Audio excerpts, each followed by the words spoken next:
I could be talking about the big headlines today. Greenland, tariffs, IRS shutdown, ice. But that's not what I do. If I'm going to talk about ice, probably going to be Vanilla Ice, the lyrical poet, because Bud is back with a brand new invention because something grabbed a hold of me tightly. It flows like a harpoon daily and nightly. Will it ever stop? Yo, I don't know. Let me tell you what, you can't hate on Vanilla Ice because he keeps it twisted, right? Absolutely, my man. And now, with all of that level of journalism behind me, I want to move forward today and I want to talk about the big story in my world. Prizes. That's right, prizes. The internet has lost their mind over prizes. Now, I don't know if when you were a kid, I bet you probably did, but if not, you may have had children and they have done this or they do this, where you go to school, everything's fine, and then the next thing you know, they come home with stuff they gotta sell, raise funds for some such, which really probably means you're gonna be buying some things. That's usually the way that goes down.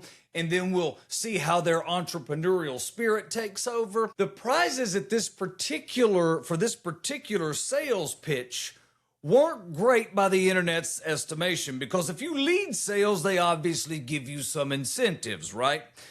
So in this case, here's some of the prizes. If you sold between $75 and $249, congrats, you get one fancy chocolate egg pop. That's it. It's sad. It looks like it dropped out of culinary school. Just chocolate, a little stick, a little pop. But that's okay, because if you can move up, see, you give a little more, you put a little more into the process, and you bring more to the table. You sell between $250 and $399. Now you get the egg pop and a bag of gummies. That's right, some gummy bears. So now we've officially entered gas station impulse aisle tier success here. This is big because it's teaching children things. It's the leaders of tomorrow that are learning that if you hit between $400 and $599, guess what? You're also going to get a milk chocolate bunny. That's right. Not really a prize, more of an Easter decoration with a shelf life, but whatever, it comes to you for reaching out and showing that you care and you want to make a difference. Now, you get to $600, $799 in that range, they're going to throw in a bag of jelly beans. I think that's incentive for kids. It's also incentive for dentists. I like when you can incentivize children with candy that you can purchase in bulk right next to the windshield washer fluid at Walmart. I think that's a thing. It's good. Now, if you move your way to $800 to $999, you are going to unlock the grand poobah of prizes. The treasure that is labeled as a tremendous peanut butter cup. Sound to me like Peanut Butter Cup got an agent. That's where the internet lost their mind.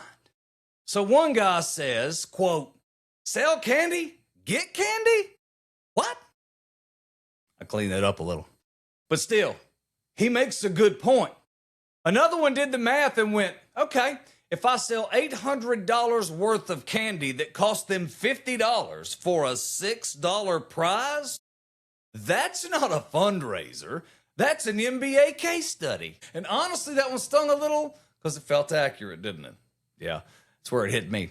Now, let's take a step back for a minute. I'll tell you why this story was so fascinating. They're asking the kids to do a lot, but really, this was a fundraiser about helping them to start with. Problem is, they took most of the profit out. I get it. But it was 1976. I was out on the streets selling world's finest chocolate. Remember the chocolate bars you could get? You can still get them at Ace Hardware. Kids don't really come around with them as much. Maybe not. Maybe because I live in a senior citizens community. Maybe that's it. Maybe it's a deterrent. I don't know. When I sold them, they were big blocks of chocolate like that thick. Now you get them over at Ace Hardware and they're like this and then like that. And you're like, wait a minute, I got my reading glasses on, but I still can't see it. So, I mean, we shrinkflated that. I think that's the word. I was 5 years old Walking the mean streets of Rosman, North Carolina. I was doing it door to door, cold calls, no email lists, no QR codes, just vibes and a clipboard. I was and everybody in Rosman, North Carolina, let me tell you, lives at least a half mile from somebody else. So I'm 5, I'm walking on the side of the road. Do you think there's a sidewalk system in Rosman, North Carolina in 1976? Why, no. No, there's not. In fact, let me rephrase that. Do you think there is a sidewalk system in Rosman, North Carolina in 2026? Not in this area, there wouldn't be, because the land just goes away. Sometimes it rains and it just falls out. I'm at Rosman Elementary School. I'm the leading salesperson. I'm on the Wall of Fame. My reward, let me tell you what I got for that. Up and down, if I remember correctly, I sold 100 boxes. Now, keep in mind, half of the city had their own children attending. I don't know what I told them. Maybe I told them I needed a new kidney. I don't know what I told them, but whatever I told them, it was highly effective. I made a lot of money for those cats. And for the win, I got a $10 check. I got an AM transistor radio about that big, and it had an earpiece that connected to my ear like I could talk to the president. Oh, it was a big deal. Like I was going to break Watergate in 2nd grade. I mean, I was legit. Now, what's interesting about that is what nobody else knew. My mom and dad were all like, you really got out there and hustled.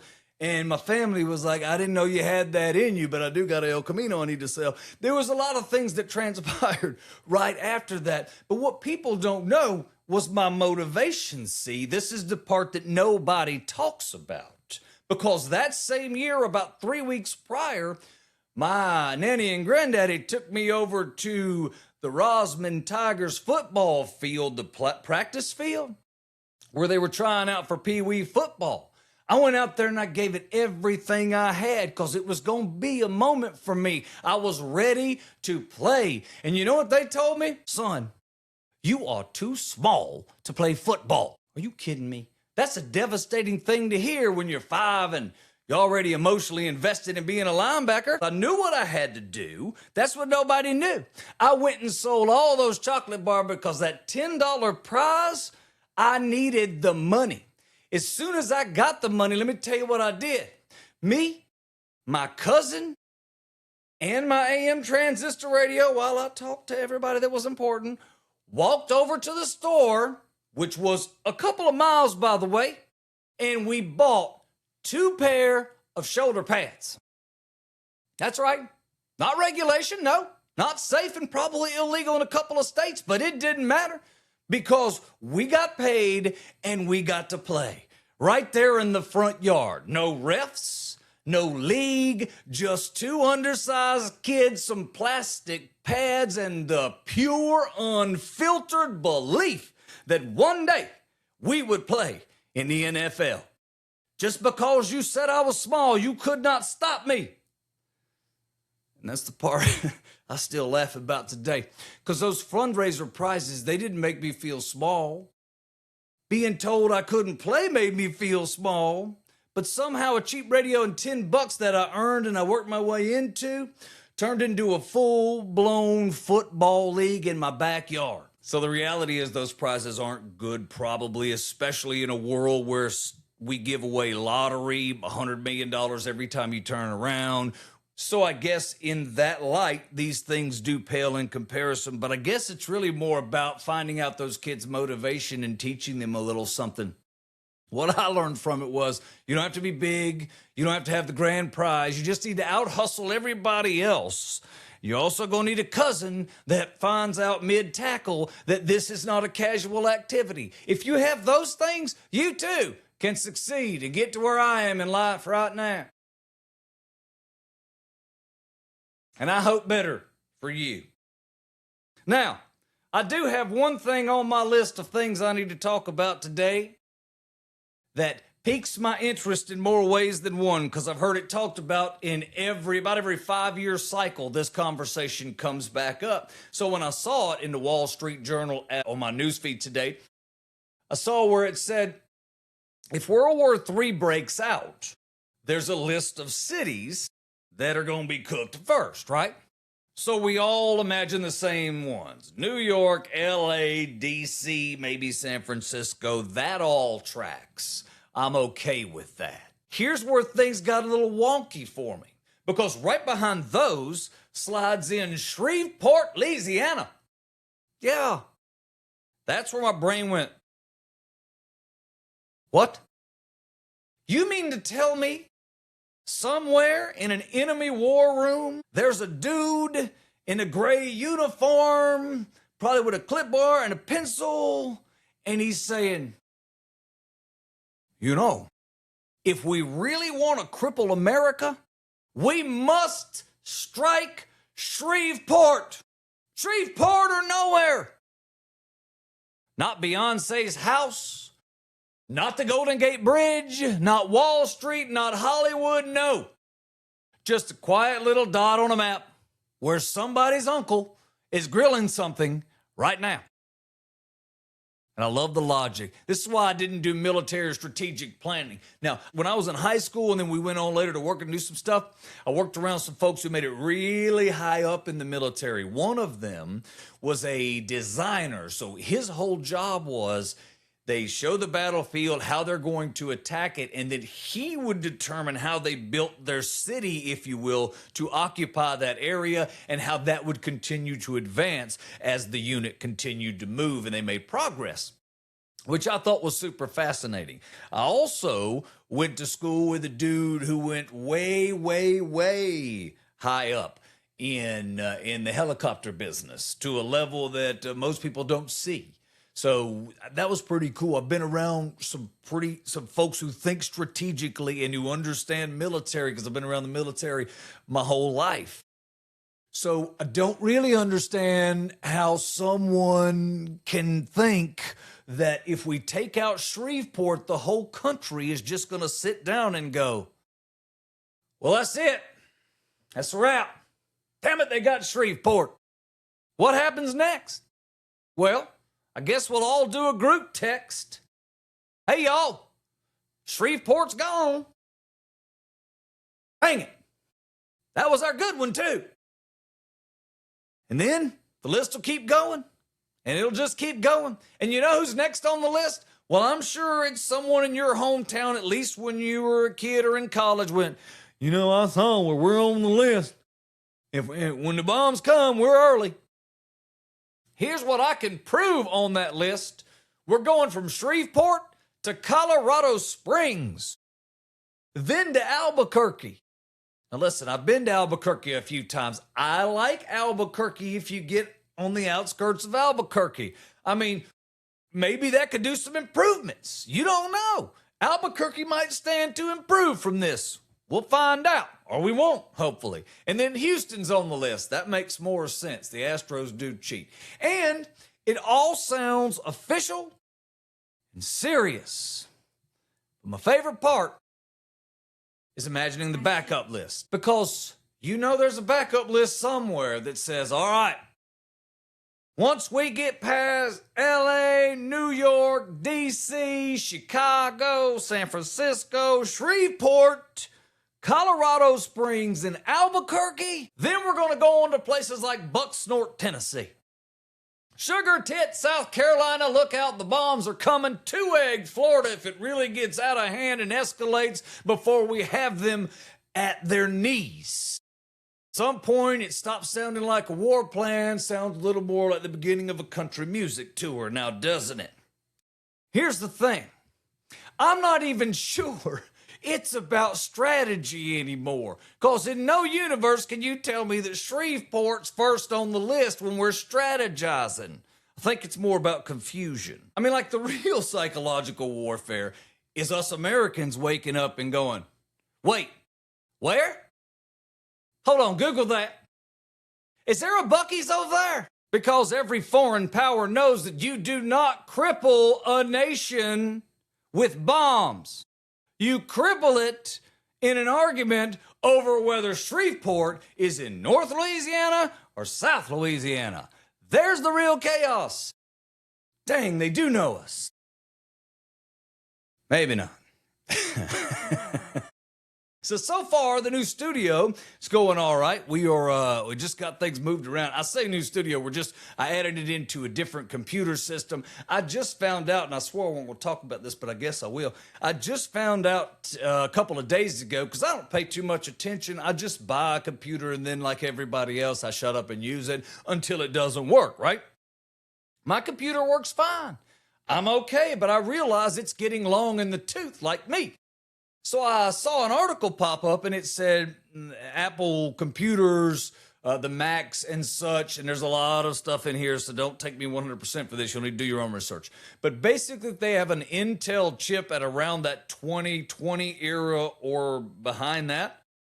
They're basically not going to have any more updates for them at the end of this year because they moved on to a different type of chip. So the Intel chips are no longer going to be supported. So with that in mind, I realized that over this last couple of days, I'm on the hook to buy a whole new setup around here. And then my boss, because I do another thing, a weather deal, was like, hey man, you got to have a second monitor to make this work. And I was like, great, there's some money. And then in the process, that's where I realized I might be better to go ahead and start the whole system over and figure from there. So I'm not sure exactly how this whole thing is going to play out. But right now, if you dig the new setup, great, let me know. Put a comment. If you don't, that's cool. I'm not sure if I'm going to continue to do sitting or standing. I'm working on another camera idea. And if I do switch this over, that will be the time to replace the camera because my current setup, oddly enough, won't work with the new camera that I want to purchase because, wait for it, you're going to love this one.